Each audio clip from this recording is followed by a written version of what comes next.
You know, life isn't always easy. It can be messy, unpredictable, and sometimes it asks more of us than we think we can give. But here's the thing, if you really love someone, if you really care about your life, you don't skip, you don't turn away, you face it, you embrace it, you show up. And that's where the magic happens. I want to start by saying something simple, something that perhaps sounds small, but it carries weight, and maybe it carries weight for all of us in ways we don't often notice. I want to talk about connection, presence, and what it means when we ask someone not to skip, not to move past, not to ignore, not to overlook the life that is unfolding in front of them. It's an appeal, it's a request, maybe even a quiet plea. When we say, "Don't skip if you love me, my life," we're asking for recognition, we're asking for attention. We're asking for understanding. And I think there's something profound in that request because in a world that moves so fast, in a life where so much is fleeting, we often miss the very essence of what matters. Life as we know it doesn't slow down for anyone. It doesn't pause, it doesn't wait, and it doesn't give us extra moments to rethink or reconsider. When we love someone, when someone asks us to stay with them, not skip, not bypass, it's more than a literal statement. It's a metaphor for commitment, for presence, for willingness to witness their journey, their struggles, their triumphs, their quiet moments of doubt, and their quiet moments of joy.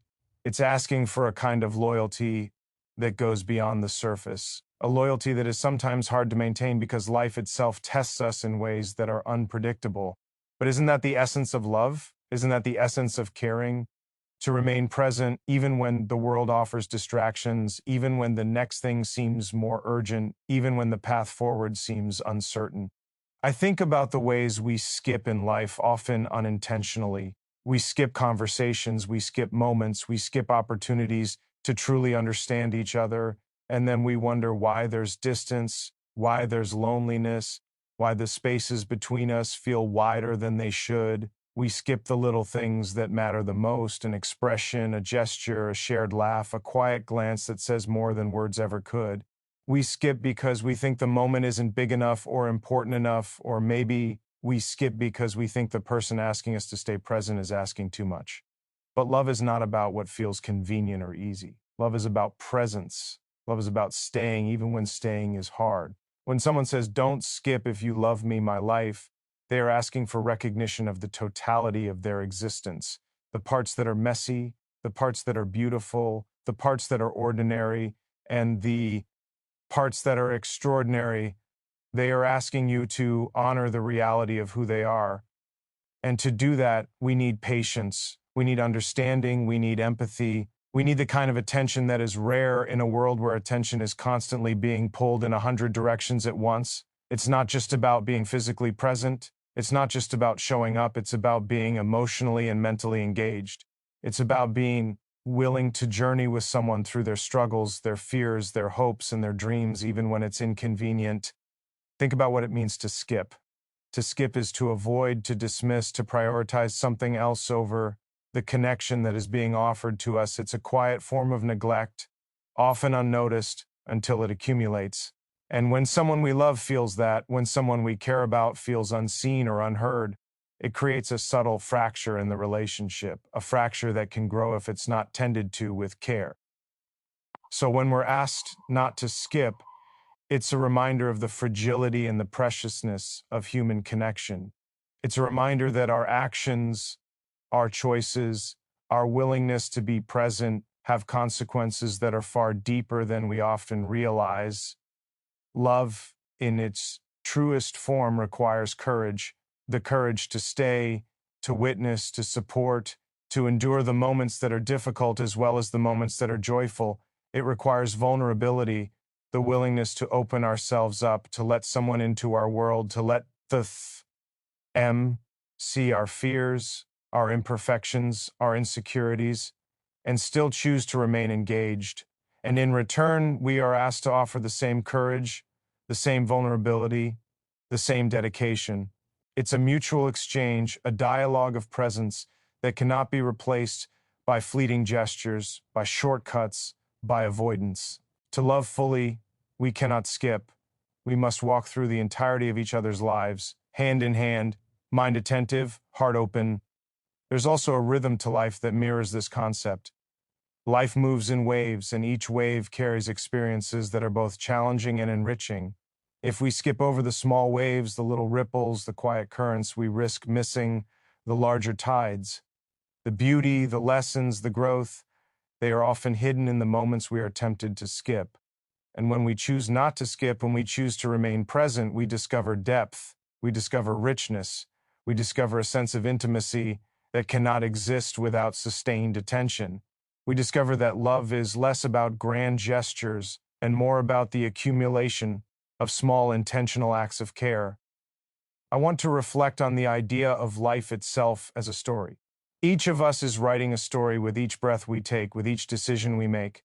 And when we love someone, when we are asked not to skip, we are being asked to read that story carefully, to witness it fully, to respect its chapters, its transitions, its pauses, and its crescendos. We are being asked to honor the narrative of another human being, not to rush past the pages that may be difficult, but to embrace them, to learn from them, to understand them. To skip would be to ignore the essence of that person's story, and in doing so, to diminish the connection that could be shared. Presence is not passive, presence is active. Presence is a conscious choice made moment by moment, often when it would be easier to look away, to scroll past, to engage elsewhere. And yet, it is precisely in choosing presence that we create meaning. It is precisely in choosing to stay, to engage, to witness, to empathize, that we cultivate a love that is resilient, enduring, and transformative. Life is fleeting, but love, the love that comes from genuine presence, has the potential to last, not as a static thing, but as a living, breathing connection that shapes us, challenges us, and enriches us in ways that are profound. When someone asks, "Don't skip if you love me, my life," they are trusting us. They are offering us an opportunity to participate fully in the human experience, to be more than observers, to be collaborators in a journey that is fragile, beautiful, and unpredictable. Trust is a delicate thing. Trust is earned by actions, not words. And to honor that trust, we must resist the temptation to skip. We must choose to remain, to witness, to validate, to support, to engage. It is in these moments, these choices, that love is tested and love is strengthened. The challenge is that life is full of distractions, full of competing priorities, full of forces that pull us away from each other.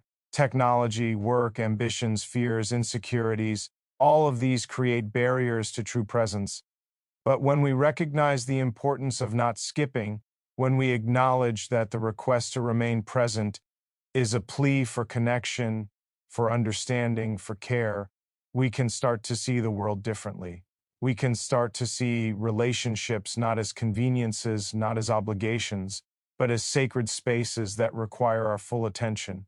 We can begin to understand that to love is not just to feel, but to act, to choose, to commit, to endure, and to embrace. Love is patient, yes. Love is kind, yes. But love is also vigilant. Love notices, love pays attention. Love resists the easy path, the path of avoidance, the path of skipping. Love sees the entire person with all their flaws, all their strengths, all their contradictions. Love honors the journey, and when we choose not to skip, we affirm that journey. We affirm that the person before us matters, that their life matters, that their existence is worthy of our attention, respect, and care. I think about the ways we are all interconnected. Our lives touch in countless ways, often unnoticed, often unacknowledged. And yet, every interaction, every moment of presence, every decision to stay or to skip contributes to the tapestry of our shared existence. When we skip, we leave gaps. When we remain, we create continuity, understanding, empathy, and connection. And these connections are not trivial.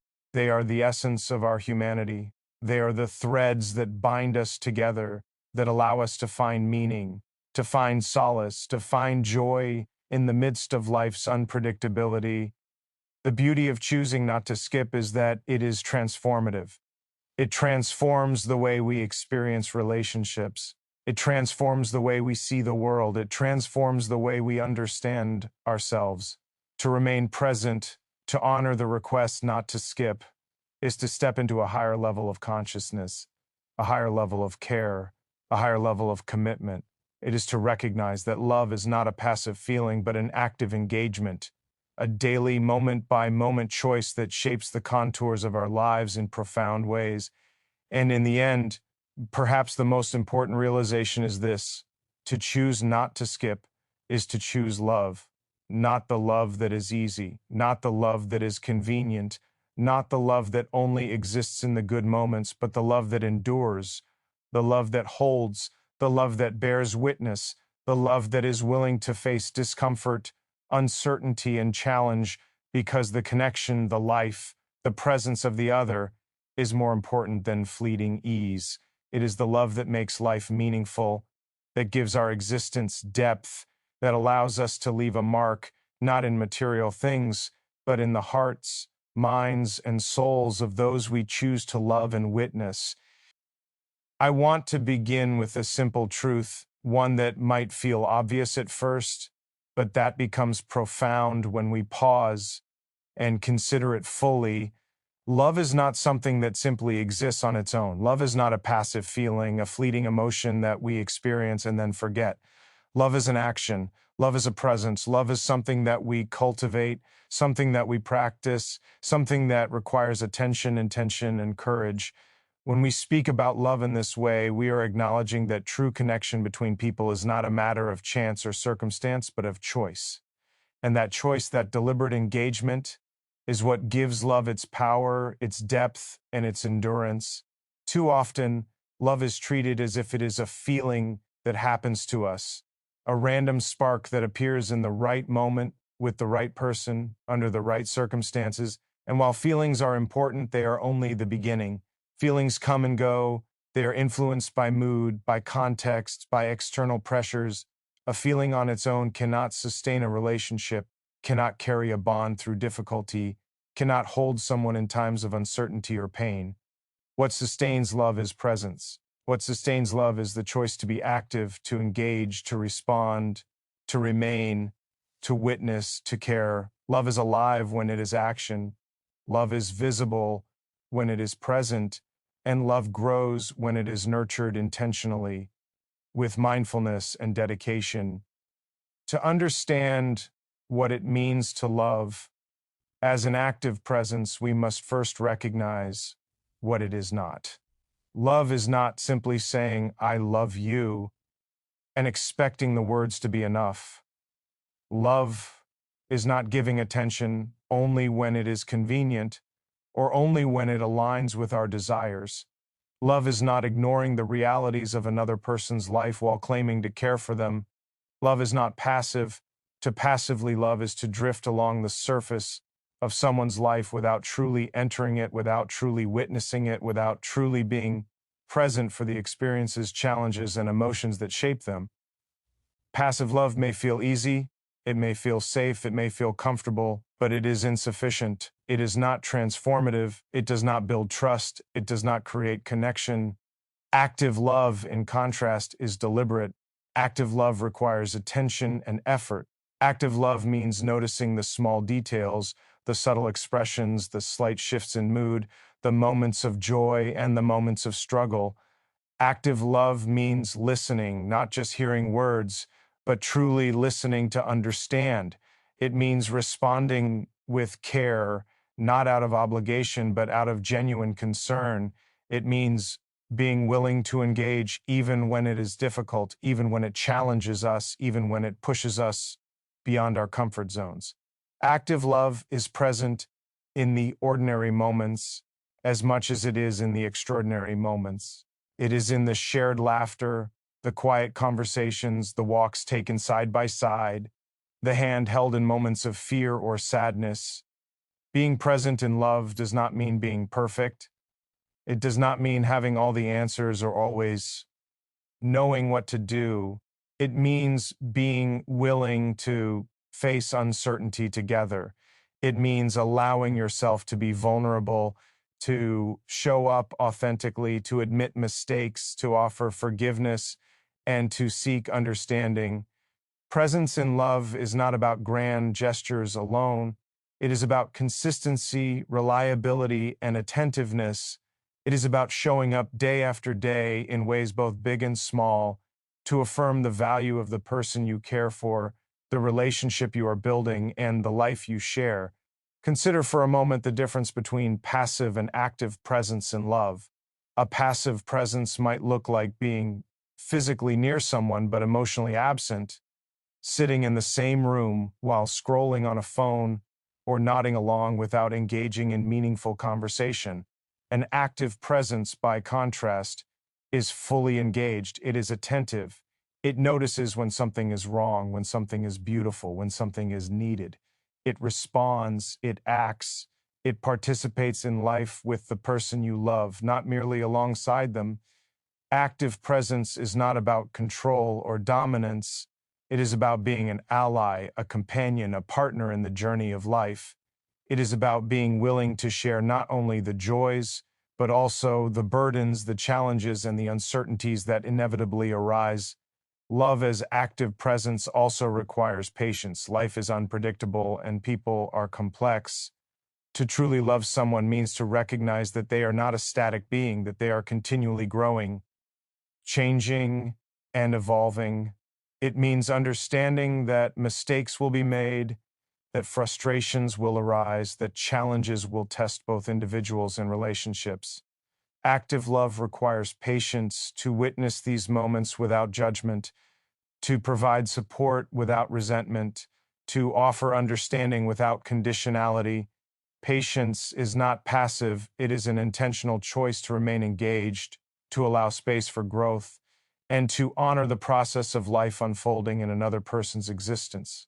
There is also a courage inherent in active love. To be present fully with another person is to open yourself to the possibility of pain, disappointment, and heartache. It is to risk vulnerability. And yet, it is precisely this courage that transforms love from something fragile into something resilient. Passive love seeks safety. It avoids conflict, avoids discomfort, avoids risk.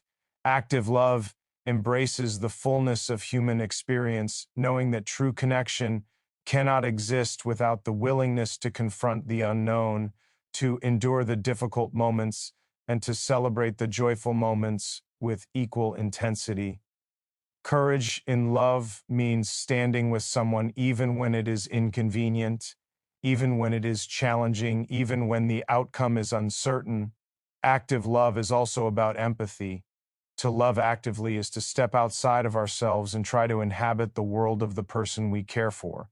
It is to see their struggles from their perspective, to honor their feelings even when they are errant from our own, to provide support in ways that are meaningful to them.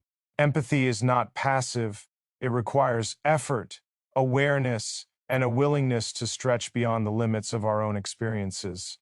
Active love listens with the intent to understand, not to respond. It seeks connection, not control.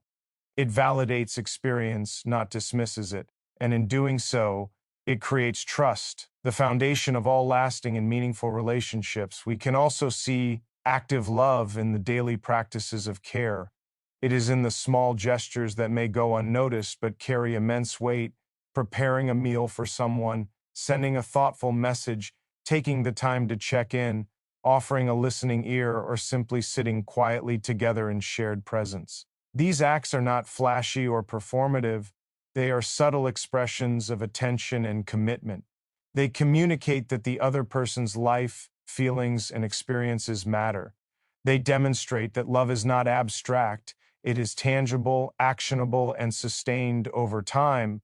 Moreover, active love is forgiving. It recognizes human imperfection and approaches it with compassion. Everyone falters, everyone fails at times, everyone carries burdens that may affect their behavior or mood. To love actively is to hold space for mistakes without withdrawing, to offer understanding without condoning harm, to rebuild trust when it has been shaken, and to maintain presence even when challenges arise. Forgiveness is an act of love that requires effort and courage. It is a recognition that the relationship itself is more valuable than holding on to grievances. Another dimension of active love is attentiveness to growth. Love is not static, it evolves as individuals evolve. To remain actively present is to support the growth of the other person, to celebrate their achievements, to encourage their aspirations, to help them navigate the difficulties of personal development. Active love requires a vision of the future, not as a rigid expectation, but as a shared path that honors both individuals' journeys. It is invested not only in the moment, but in the long-term flourishing of the people involved. In the enduring bond that sustains over time, active love also means being mindful of our own actions and behaviors. It is about self-awareness and accountability, about recognizing how our choices affect those we care about. Passive love can be self-centered. It prioritizes convenience, comfort, or avoidance. Active love, in contrast, requires reflection, humility, and a willingness to adjust our behavior in service of the relationship. It is not about losing oneself. It is about aligning oneself with the shared life we are nurturing, contributing positively, and engaging intentionally to foster mutual understanding, respect, and affection. To practice active love is to embrace both the ordinary and the extraordinary. It is found in the quiet moments, the shared silence, the gentle touch, the reassurance in a glance. It is found in the turbulent moments